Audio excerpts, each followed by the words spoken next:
Hello students, so here we are going to start with the part 2 of unit 2nd, that is tablets. Okay, so in the first part we have discussed about what is tablet, what is its definition, what are the ideal characteristics, how many types of tablets are available in market, and today we are going to discuss about excipients. So without excipients, tablet is like you cannot formulate tablet except for the directly compressible drug. So when we talk about pharmaceutical excipient, so as per the definition, yes, these are the substances other than the pharmacologically active drug or prodrug which are included in manufacturing process are contained in a finished pharmaceutical dosage form.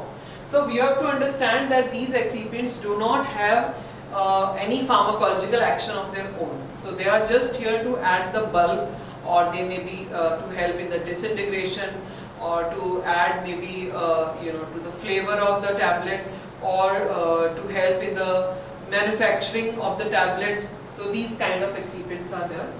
So what is the function of excipient? It helps in protecting the product stability and increase stability, improve the solubility, enhance bioavailability, modify the drug release, like we use different kind of polymers in tablet, and helps the drug to exert its action at the required location.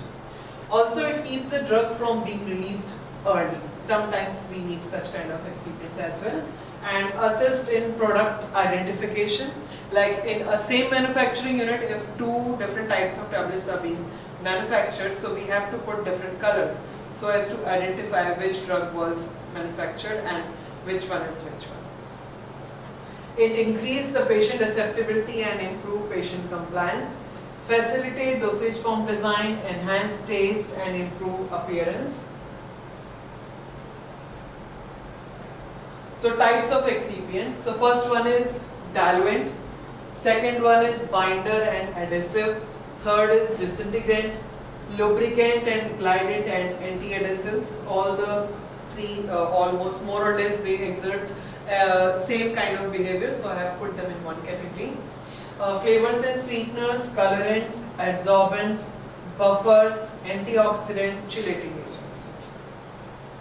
So first let us discuss about what is diluent.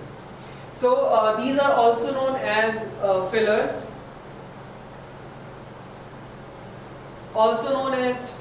or bulking agent, used for making up for the required bulk for a tablet, right? So as I told you, if a drug, if there is a very kind of a potent drug is there, like 1 mg is required to give the desired therapeutic effect on the body, but 1 mg cannot be put in the tablet form, or you cannot, like 1 mg very small amount, you cannot put it in a wrapper, or you cannot give it to the patient as such. So you have to formulate it in such a manner in a tablet form. So we need to add bulk to it, right? So at least it should be of maybe 500 mg tablet. So in 1 mg of drug, we need to add 400 mg of excipient to make it at least manufactured and formulate to get packaged and to get delivered to the patient, right? So mostly, and it is these fillers or bulking agent are used when dose of the drug is too small to formulate as a tablet, and if the dose is high, bulking agents are usually avoided unless otherwise required. So what are the characteristics of the ideal diluent? So they must be non-toxic, of course, and they must be acceptable to the regulatory agencies. All the diluents and filler or any kind of excipient should have approval from the regulatory agencies in all the countries where the product is to be marketed. If it is to be exported out of India, so we have to take approval of the regulatory authority, which are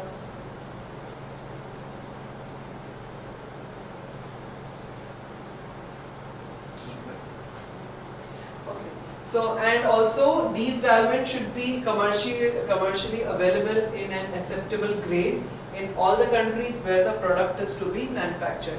So it may happen that manufacturing unit is in another country and it is being marketed in India. So that particular excipient should be available in that country and with the acceptable grade. Now, acceptable grade is one thing, like grade means what kind of powder size and what kind of, like if it is a hydrate form or anhydrous form, what we need. So that is kind of grade, or fine particle, or maybe granule form or crystalline form or amorphous form, right? So that kind of, when we talk about grade, acceptable grade, so we are talking about this. So they must be cheap as well compared to the active ingredient. It should not happen that it increase the cost of the product, right? If the drug itself is very expensive and also on top of that we are adding a very expensive excipient, it will altogether increase the price of the product. And in that case, what will happen? Many patients will not be able to buy it. So what will be the use? It will not go to the masses, and it will not it will not be used by majority of the patients. And the next one is, they must be chemically stable alone or in combination with the drug and or other tablet components, right? So also the excipient, the diluent, fillers or bulking agent should not interact with the active ingredient or the other excipients which are added in the tablet. They must be color compatible, should not produce off color appearance. Should not produce off color appearance, and they must have no negative effect on the bioavailability of the drug in the product, right? So apart from that, they should not have any or they should not hinder its therapeutic effect in any case.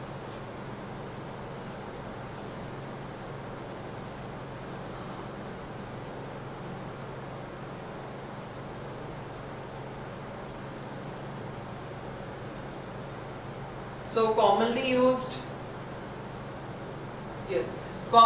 tablet diluents are lactose anhydrous and spray-dried lactose, directly compressed starch, star RX 1500, it's a grade basically which I was talking in the previous slide, and hydrolyzed starch, example is Amdex and Salutab, microcrystalline cellulose, ABESIT. Sir.